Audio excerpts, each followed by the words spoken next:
Living in Turkey is awesome, but as a German there are so many things that are different or even make no sense to me. And here is my first part of things that are different in Turkey versus Germany. Not better, not worse. Here I have 18 things that are just different than I was used to it in Germany. Not better, not worse, just different. I'm here in Istanbul, feel super uncomfortable because people are watching me. Okay, let's do this. Okay, so the first thing that I have here is subtitles in cinema. It might be super normal to most of the people in the world, but in Germany it is not very usual to have subtitles in the cinema. So when I grew up, I went to the cinema as a kid. I've never seen subtitles in cinema. When I came to Turkey, the first time I went to the movies here, there were subtitles, and the movie was not in Turkish, it was actually in the original language. They put Turkish subtitles. That was something new to me. Never experienced this in Germany. Let's see what is next on the list. Man-only cafes. Yes, I think that's a big one. Living in Turkey, it's definitely a man-dominated culture, and for me it was just super weird to find cafes where it wouldn't be normal for a woman to join them. That was kind of confusing to me because in Germany you just don't think about, am I allowed to go in there? Is it weird if I go in there? Will like men look at me? We just don't have it. Okay. Kitty. I think it's a big deal, men-only cafes. It has a big meaning in Turkish culture. Back in the days it was very important for men to socialize, to have a man-only place. Totally understand this. I wish there were women-only cafes as well. Maybe in the future. Fits very well, the call of prayer, and this is definitely something that I've never heard before in my life, before I came to Turkey. And something that we should all know about the call of prayer is that whenever the muezzin is calling, that you should turn off the music. So if you're playing music in your car, at home, wherever, turn off the music, it's more respectful. For me as a German who didn't grow up with the call of prayer, in the beginning it was something very magical to me. I loved hearing the call of prayer. I loved getting woken up by it, waking up at 5 a.m. just to listen to the call of prayer. Especially when I was in Şanlıurfa last weekend, the call of prayer, 5 a.m. It sounded like a song. It was so magical. Oh yes, that's a very big topic. Döner. Döner in Germany is probably the most popular fast food that you can find. You can find it in every small village, big cities, everywhere. And the döner is actually very different in Germany than here in Turkey. So when I arrived in Turkey and I had a döner for the first time, I was shocked. I was like, this is not the döner sandwich that I know from Germany, and I always thought that the döner sandwich that I know in Germany is actually the same in Turkey, but it's absolutely different. Okay, there's a cat going crazy. Emerson. So the German döner was actually brought by Turkish guest workers in the early 70s to Germany, and they developed the Turkish döner to a German version of the Turkish döner. So it became a German döner sandwich where you have lots of vegetables, greens and different kind of sauces. So it's very popular in Germany. People love it. There are also different variations. You can even put feta cheese inside or potato, veggies, everything that comes to your mind, lemon and so on. So when I came to Turkey, I had a döner for the first time in my life. It was basically a dürüm with the meat, some French fries and turşu. That's it. I was disappointed because this is not what I expected. I thought I would find the different sauces, I would find the salad, the vegetables, maybe cheese, you know, everything, but it's just not like that. And the reason for that is I found out after living here for over 3 years is that Turkish people love the flavor of the meat. That's why the döner, you find also very many different variations here as İskender, dürüm, sandwich, whatsoever. But here they focus more on the pure flavor of the meat. Yeah, it's a tough one. As a German, I really miss the German döner sandwich. I think it's just, I love it. But I also got used to the Turkish döner, dürüm, and sandwich. Apartments have a name. Oh yes, this is true. I was so confused for the first time when I had to write down my address here in Turkey, and I had to write down so many things. The name of the mahalle, the name of my apartment, the number of the floor where I'm living in, so many things. We don't write this down in Germany. So in Germany, when you write down your address, you just write down your name, the street where you're living in, and the street number. And the city, of course, but that's it. So here in Turkey, you write so many things. And this apartment is just called Halil apartment, I see Mine apartment. Like all these apartments have signs with their names. And I think this is something very cute. It gives the house kind of a personality, but so different than we know this in Germany.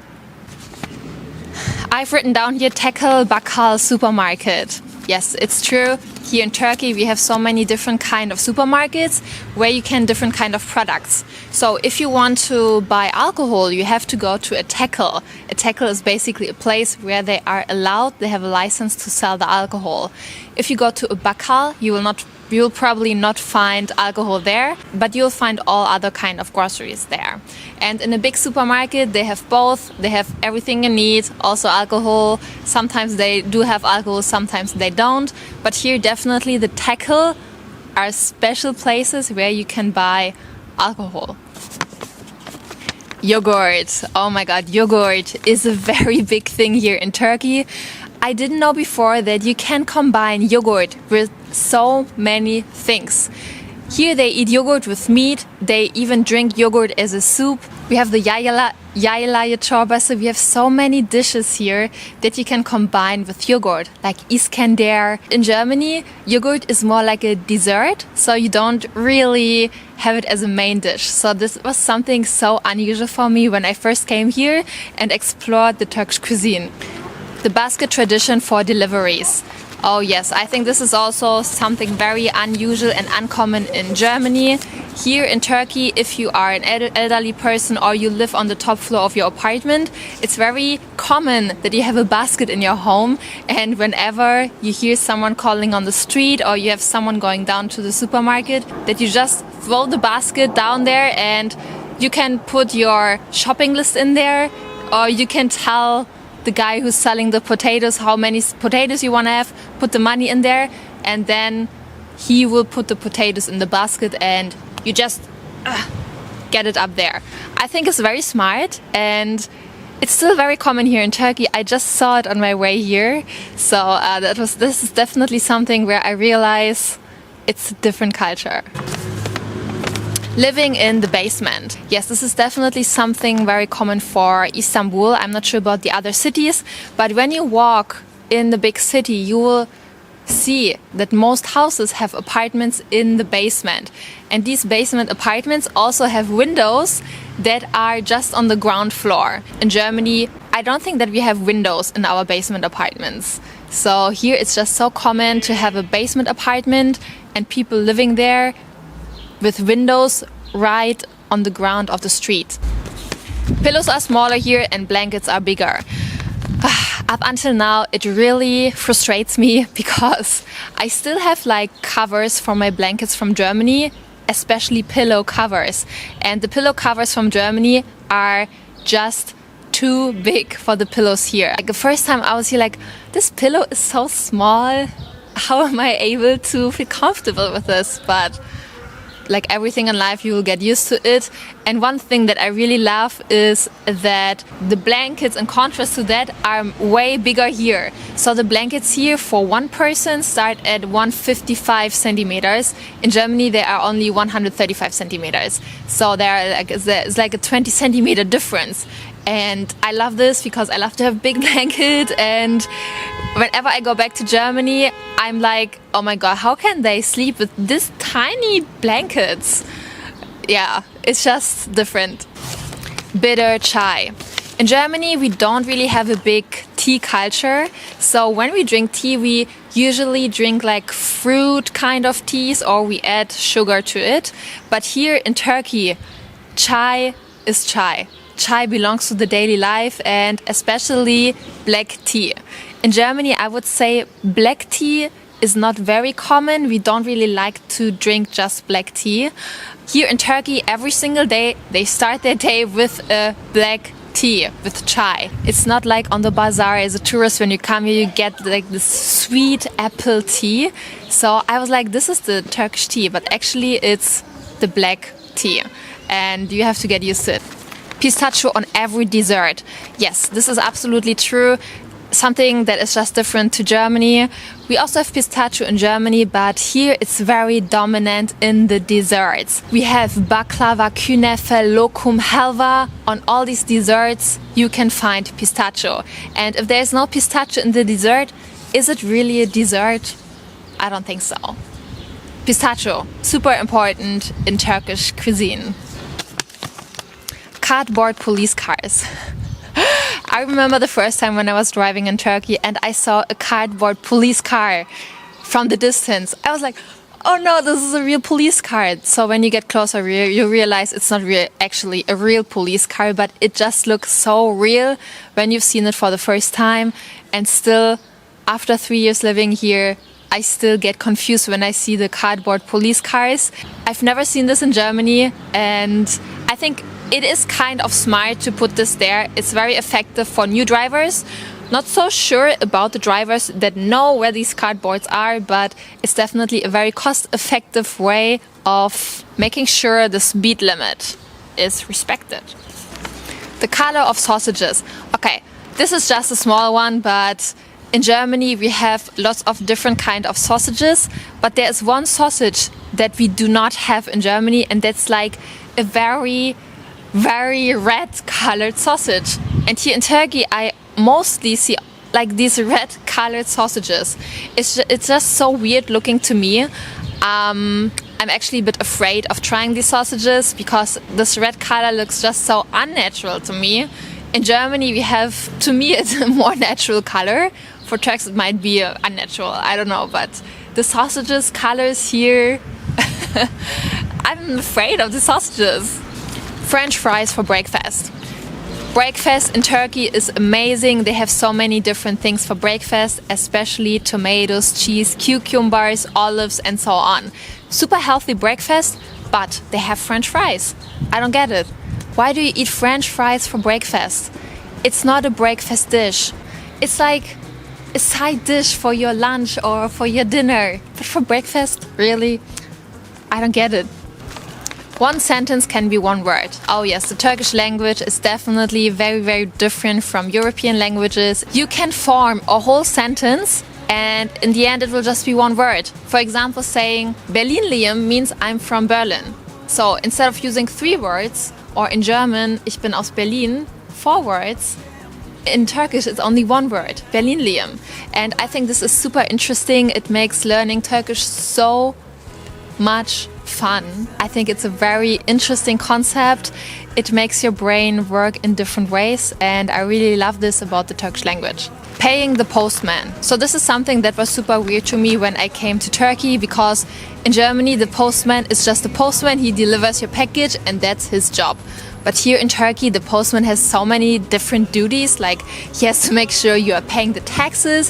He has to make sure that you're even paying the product. So sometimes you can choose when you are checking out and ordering something online, paying cash to the postman. And I think this is very inclusive for people who maybe don't have a bank account, or for people who prefer to pay cash. It's definitely a very good way to offer different payment options. Okay, no toast machines, just sandwich makers.